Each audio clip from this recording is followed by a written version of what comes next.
What is up, guys? It's Davis of Flash Forex here, and I wanted to come at you with a video about passing my first funded account challenge. Some of the things that I've learned, I'd like to make it a series, but there's a few things that I've learned where I haven't seen a lot of YouTube videos about, and I think it'd be beneficial for other people to know and maybe utilize in their trading. Keep in mind, this is just what's working for me, so, you know, take it as you will, but I want to get in here. As you can see, I'm on that True Forex funds account right now.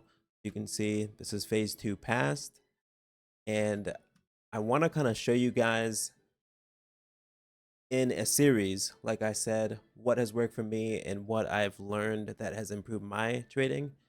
So let's go ahead and go to the charts. All right, guys, thanks for meeting me at the charts.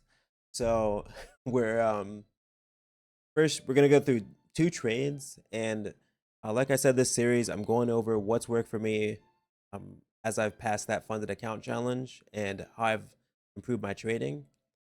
This is while I'm trading with that live account right now. And let's go ahead and get into it.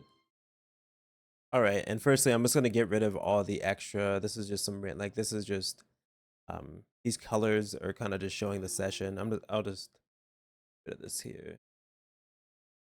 Be pertinent to what we're doing right now. Off here. Okay, so um, what we're looking at right now, I just want to show what I'm implementing in my trades that is really helping me. You always hear, oh, you need to lose less than what you planned on losing, but no one really gives you a clear um, definition of how you do that. So this is where I've kind of found something that works for me. And again, like I said, works for me. If it doesn't work for you, then, you know, you do you, bro. But this trade was taken on the 30-minute time frame. Basically price action, but I'm expecting a move upwards, a bullish move here. All right, so basically this trade was actually yesterday, so the 20th of November 2023. And the reason I'm going to go ahead and show you some of the most recent trades is just to kind of give you the most updated view of how my trading is and how I'm learning from my mistakes and journaling and um, improving day over day. And the thing that I implemented that I did not implement in phase 1 and phase 2 um, as intentionally, because I did do it, but I'm making it more intentional right now. I'm improving my system. Um, I went ahead and added, first thing, let me put here, we're going to have a partial take profit. Now I have magic keys. I've got magic keys, so you can do it through that. Like, you want to have automated trading when you or something that makes your risk management, like a risk management app or risk management program, uh risk management EA that calculates that for you. So that's basically what magic keys does. And it also allows you to make a partial stop loss and a partial take profit. So I can kind of explain. Let me go ahead and plot these out first, and then I'm going to go into why that has improved my trading.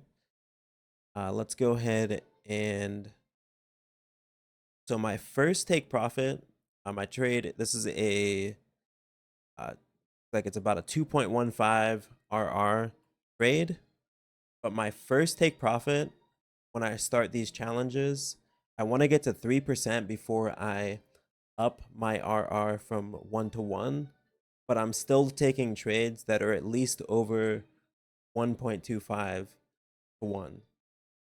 So I'm giving myself room if the trade does not succeed, but I'm only trying to secure 1 to 1, and I'll show you how we plot that on the charts here. So I'm going to go ahead and plot the partial take profit. So it's 1 to 1. So For that to be the case, would have to match the risk. So we risked 20 pips or 20 points. In this case, it's US 30 on the 30-minute, like I said. So looks like I plotted that pretty much on that 20 point mark there. So this was my first take profit. And one thing I want to mention is that this is all plotted before the trade is executed. If you don't know these before the trade, then you shouldn't be entering the trade. Like, bro, like if you don't know where you're gonna take profit in a trade, then like why would you put your money at risk? So that's one thing that you want to make sure you remember here. And I'm gonna keep the video short, so I'll make this quick here. So the next thing you're gonna plot is the where you're gonna have, and this is something that a lot of people are not implementing into their trading. And like I was saying, I was using that, but not as intentionally because I didn't have it automated. But you have to have, well, I have a partial stop loss. And in this case, I had it about right here. So what that means is that if this trade stops going my direction, what is the point where I'm like, okay, I need to reduce my risk because this might not work for me? And people are fine with, oh, if something happens while I'm in profit, oh, I'm going to take off a portion of it. Let me reduce my risk here. But you need to be okay with doing that in drawdown as well. If you think a trade is not going your direction, and that's why this strategy or this new tool that I'm using in my trading, I think is going to be more profitable long run, is that you should know these points before the trade even happens. So like for this one, my stop loss is 20 pips. I usually a lot of times I'll try to do like 30 or points. It's US 30, everybody, what can I say? So it's 30 points. So I try to do like 20 to 30 points is like but 30 points is like my normal one. This is like actually a lower than usual, but it made sense with how the structure of this trade is to have it here. But either way, but let me play the next candle. So like I said, it's on the 30-minute. I entered after the first 5 minute of this next 30. I entered at about 11:34. I'm sorry, this is a 8:34, I believe. So let me go ahead and play the first candle here. So I basically entered after that downward move was like the first 5 minutes of the candle. Then I entered as the candle flipped. We can talk about my entries in a different video, but basically just know that what I'm showing is how this type of um, automated robotic execution can make trades easier to manage. So once this hits the 85%, or the I take 85% profit and let that remaining portion run, usually to 1.5 would be like my next. A lot of times I'll either 2R or 1.5R would be my next profit target. I believe for this trade it was about 30 pips. So went ahead and grabbed that for another 50%. But the main thing is that you'll kind of see this more on the next trade. How at this point, so I either make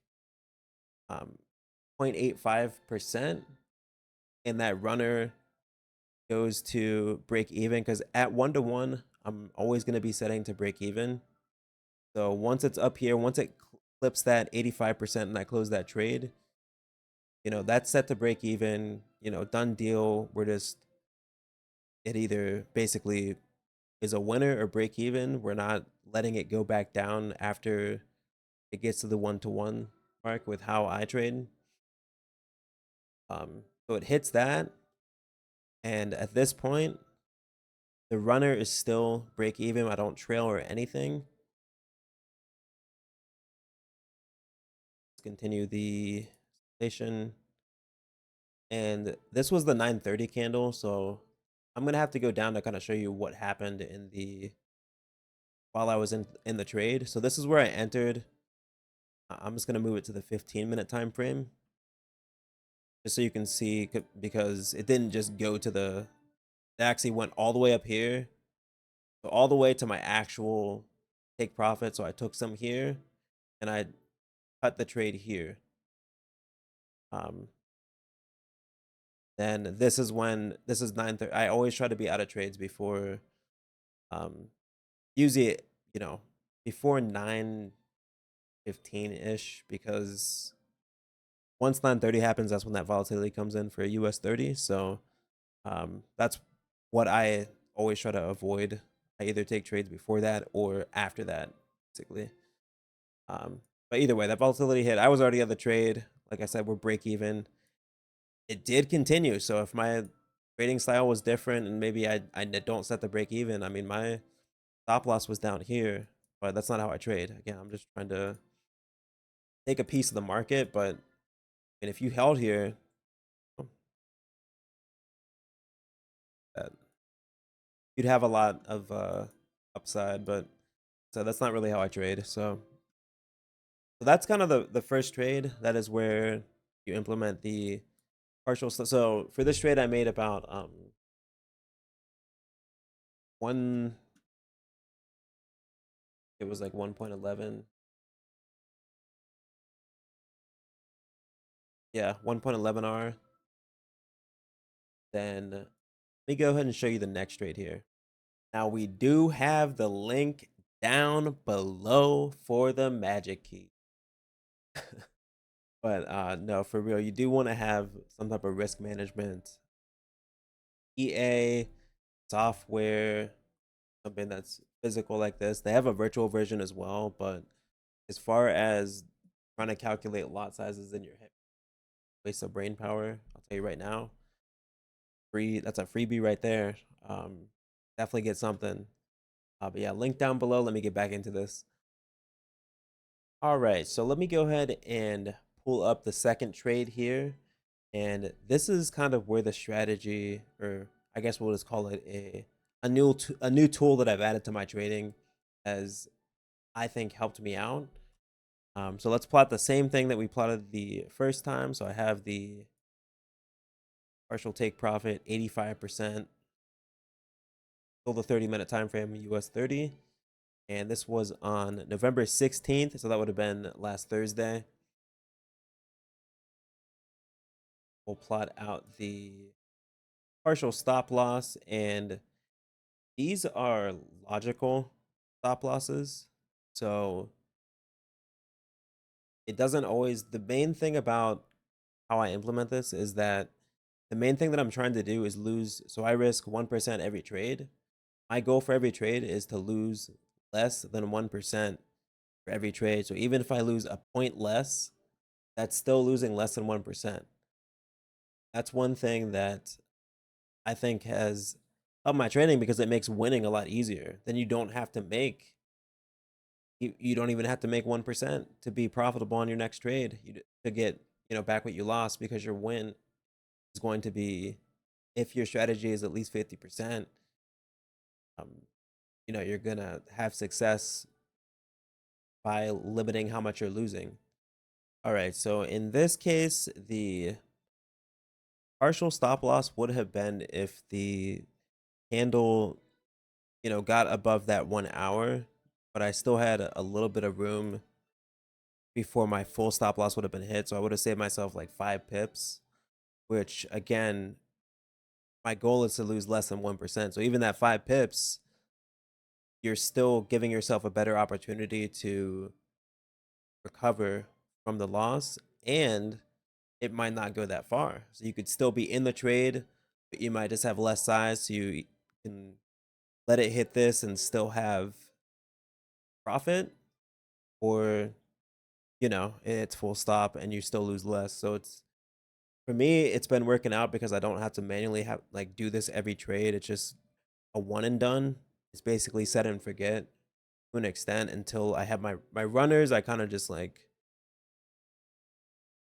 do whatever. So like this last bit of percentage here, after I closed that initial 85% of the position, that one I kind of just like, usually I'll still have BE as it either BEs or gets to my take profit or wherever I want to hold it till. But for the first closure, this is all automated. There's no reason for me to, and this is how I've improved from my phase 1 and phase 2, is that a lot of the trades that, even though I was successful, I was closing early when I could have had like so much more profit, because I would either set the break even too early, or I would um just take profit before it hit that 1-to-1 R. So I would have just made it faster to, I mean, the first phase was a little bit slower. I think that took me like 34 days or something, or well, I think it like was like a little bit over a month. And the second phase was like 6 days, because I was just doing it a little bit different. But that's kind of how I've learned these things, is like, it's, even though the second phase was faster, it would have been, for consistency, this is going to be a lot better for how I trade, at least. So either way, let's go ahead and play the trade out. So looked like it was pretty good. We almost got there, but like I said, we do not close early or before we get to the 1-to-1. So I got about 20 pips on that, and then it went back into DD. Check out the next candle. Oh, so this is where the partial stop loss was hit. And if you go to the lower time frames, I can show you guys that we actually were able to manage the trade a bit. And once it hit so this is how this can kind of work to your advantage, is that once that 50% is closed, kind of some of the pressure is kind of off you. Like, you can either let it run, but either way, you don't have your full position running, so it doesn't feel as like, you don't feel like on the edge of your seat. And it's not like I actually feel on the edge of my seat, but it's like, you know what I'm saying? Like, there's not really that much emotion attached to it once it's 50% left of the position. But once I saw it retrace, I still didn't really see it turning back bearish. So I actually closed the rest of the position around here. And that limited the loss. I only lost like 0.75 on the trade. And then I had another trade later that day and made a little bit over 1R. So I basically recovered that loss simply because I closed early when I saw that it wasn't going my direction. If I held, I would have lost even more. But you close that 50%, give yourself time to think, and, oh, is this really going to go my way? Is it looking like it's going to reverse? Not really. So I closed after we hit, and then we got a bit of a retracement. Closed the rest of it, like I said, about pretty much, I think, where that candle closed. And that's what I wanted to illustrate in this first video. Is first thing that I've learned as I've become a funded trader, and what I'm now implementing in my new trades and trading the funded accounts. So I hope that helped everyone. If it did, or you have anything else that you want me to go over, either the indicator, I don't even know, like whatever. All right, guys. Well, that does it for this video. Like I said, I wanted to show you guys, this is episode 1. It's going to be a series. Few of the things that have definitely improved my trading after passing my first funded account challenge with trueforexfunds. And I do want to thank you for watching this video. Just getting started out, but I'm just really trying to make videos that I have not really seen on YouTube, or they haven't been really explained more in depth. Like, how do you lose less? Like, oh, lose less. Like, there are things that you do to lose less. It's not just, oh, lose less than what you plan to lose. And this is, I think, one way to implement a strategy that automates that losing less for you. So drop a follow, subscribe, whatever they do on this platform.